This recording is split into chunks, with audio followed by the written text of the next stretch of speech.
Sliced Apples podcast with Alex and David.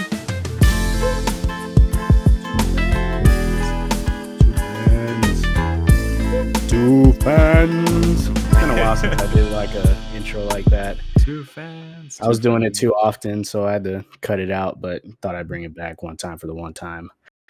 But we're here. It's your boys. I'm David. The other one's Alex. The other one's Alex too, but he's Alejandro.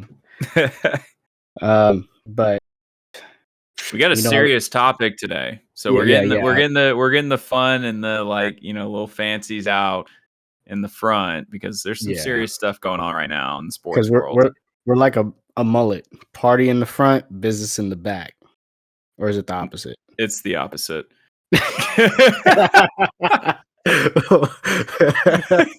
Well, if you had party in the front, business in the back, you'd look like Johnny Bravo. That's what you look like.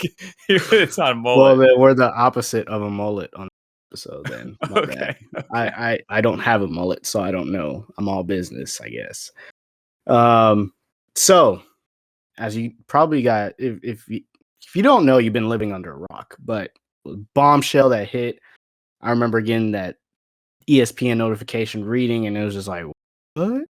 So, topic of news today is that Brian Flores has filed a lawsuit against the NFL and also specifically the Giants, Broncos, and Dolphins, even though they're part of the NFL. So I guess it's all the same thing.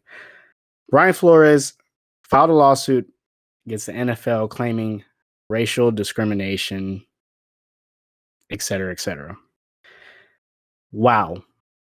The thing was, for me personally, I didn't see this coming. But let me hit y'all with what we know so far, what we know from what the reporting, what the lawsuit says.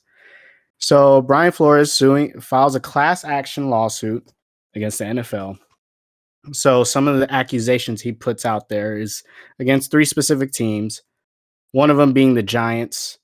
So the Giants, if you haven't heard, Bill Belichick doesn't know how to check which Brian he's texting. So if you know, recently the Giants have hired a new head coach, Brian Daboll. Dable. That's y'all know I'm not good at pronouncing stuff. So they hired the Bills offensive coordinator, Brian Daboll. And so Brian Daboll, once upon a time, used to work under Bill Belichick, just like apparently all these head coaching candidates used to. So Bill Belichick thought he was texting Brian Daboll when he said, "Congrats, I heard about New York." But he was actually texting Brian Flores. And this was 3 days before Brian Flores was set to interview with the Giants. So awkward. Bill Belichick sent this text out on a Monday. Brian Flores didn't have his interview until Thursday. And it wasn't until the middle of the conversation Brian Flores asked, "Hey coach, are you texting did you mean to text Brian Flores or Brian Daboll?" And Bill Belichick said, "Oops, texted the wrong Brian. Sorry about that, BB." I wonder what that feeling was when he read that text message, and what do you think this ran through his mind? Like, what has happened since that text message was sent? Like, what we've experienced because of this, like, old man fat thumbing is incredible from the get-go. We'll get to that. Let me finish the rest of the accusations. Then we'll go deeper into that because that's gold right there. All right, so that's the Giants.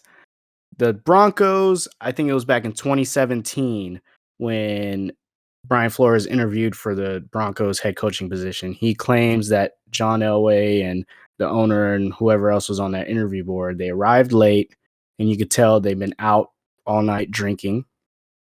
And so essentially that factor is that's when they ended up hiring Vic Fangio, if I'm correct.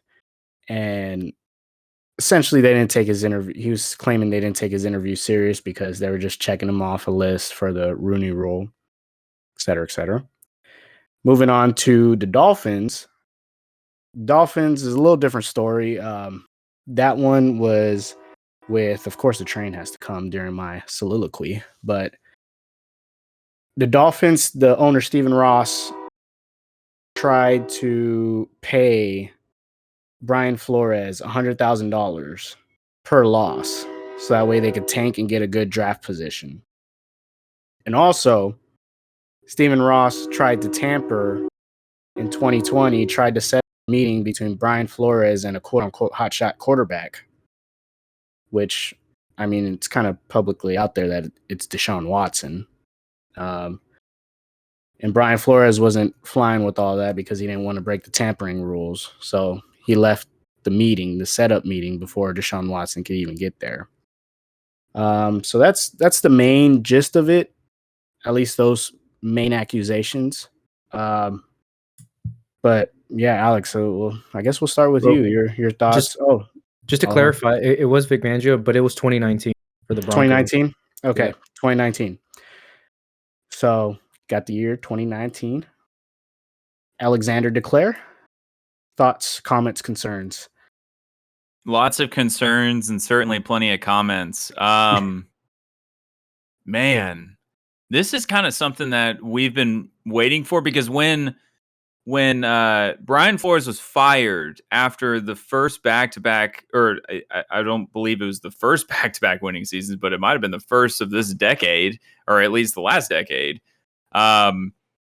We all kind of scratched our head like, man, like I feel like he was doing a pretty good job, with what he had. And I mean, Tua is not really what we wanted or what we thought he would be, at least. And they're kind of the pieces there. And it just was a weird situation. And Brian Flores made the most out of it. And listening to this guy, I'm not a Dolphins fan. So listening to him talk on a majority of the shows today, I really gained a deeper respect and understanding of like who this guy is, like him as a man. And he is to the core a competitor, and he just wants to do it the right way.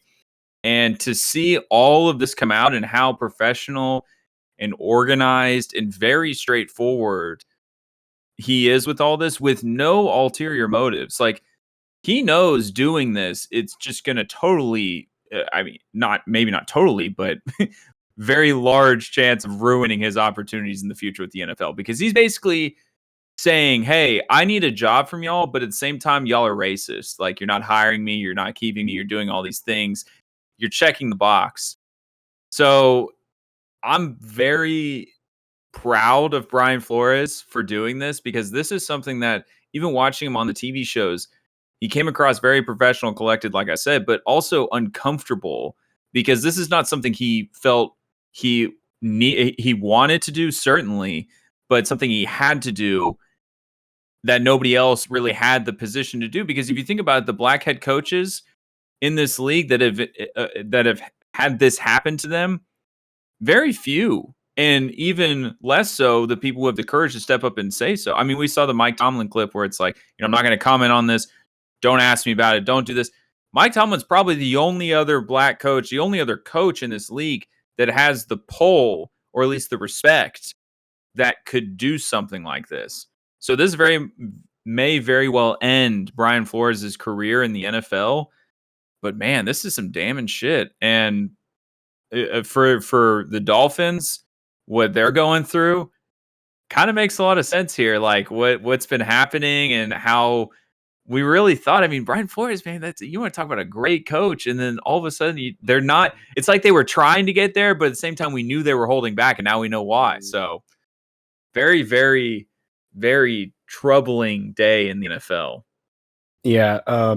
Especially back-to-back winning seasons now, under the situations, the circumstances that Brian Flores is talking about, the duress he was under from his owner and whatnot, the fact that he was still able to pull off back-to-back winning seasons. And, not only that, just the way he ended those seasons.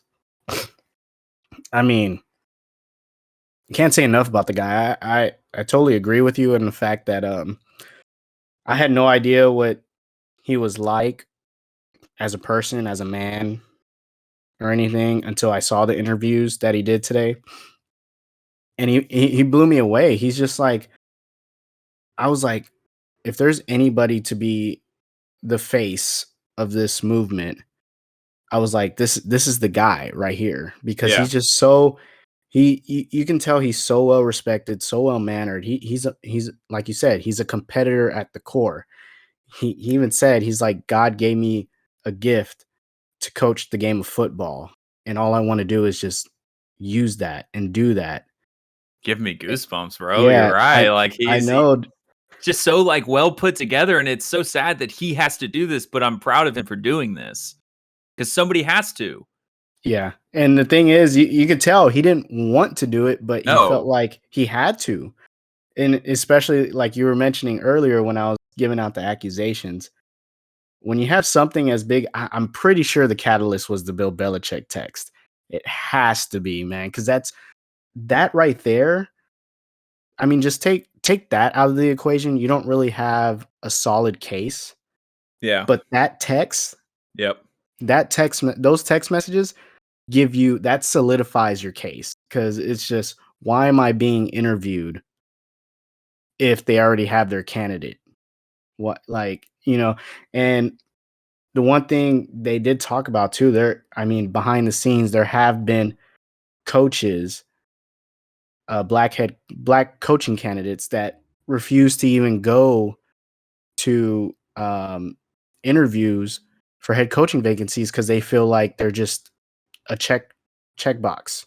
They're Yeah. not really actually being considered for their interview for the coaching position.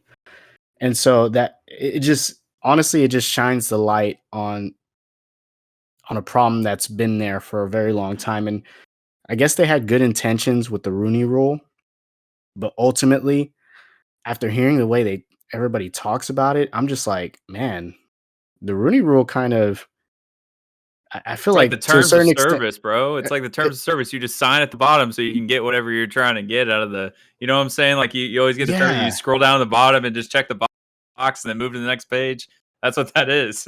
yeah, essentially, it seems like they were better off doing without the Rooney Rule, because then you could really just, what's going on, like Yeah. who the candidates are. And honestly, it's just, the thing is, you can't look at the situation and not think there's some systemic racism going on, because if you just do the numbers, pure numbers, how many black players there are in the NFL, and then you translate that onto, how many, if the league, let's just say the league, I don't know for sure, I think it's around this, but 70% African American. So here you go. This is on the court document.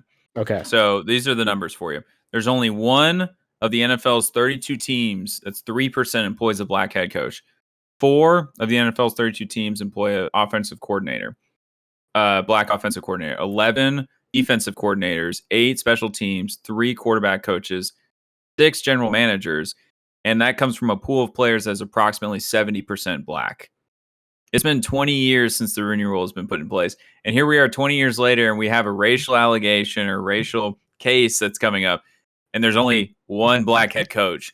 This is what you call a clusterfuck for the NFL. This is a shit case. You could not have this at a worse moment, that the only black head coach is Mike Tomlin. And Mike Tomlin is like a god. Like Mike Tomlin is one of the greats of greats. If for whatever reason he was let go, I mean, it'd be like Brian Flores on crack. Like this whole situation, be like, whoa, Mike Tomlin. But Brian Flores, this situation, man, like again, I didn't understand when he got let go from the Dolphins, because what more do you want from your coach with the materials, the players, the staff, I mean, apparently they're paying him to lose. You know, what more do you want from him? So not a good look at all for the NFL. That's for sure. The ironic thing with Mike Tomlin is that, I mean, from what they said earlier on ESPN, he is one of the few guys that actually had a positive effect from the Rooney Rule, because he was Pittsburgh Steelers' last interview, and they were dead set on, I don't remember the guy's name. They already had their guy that they were dead set on. And so they were interviewing Mike Tomlin just to check off the box, but Mike Tomlin ended up blowing them away So Mike Tomlin actually ended up getting that coaching job. So Well that's the deserved.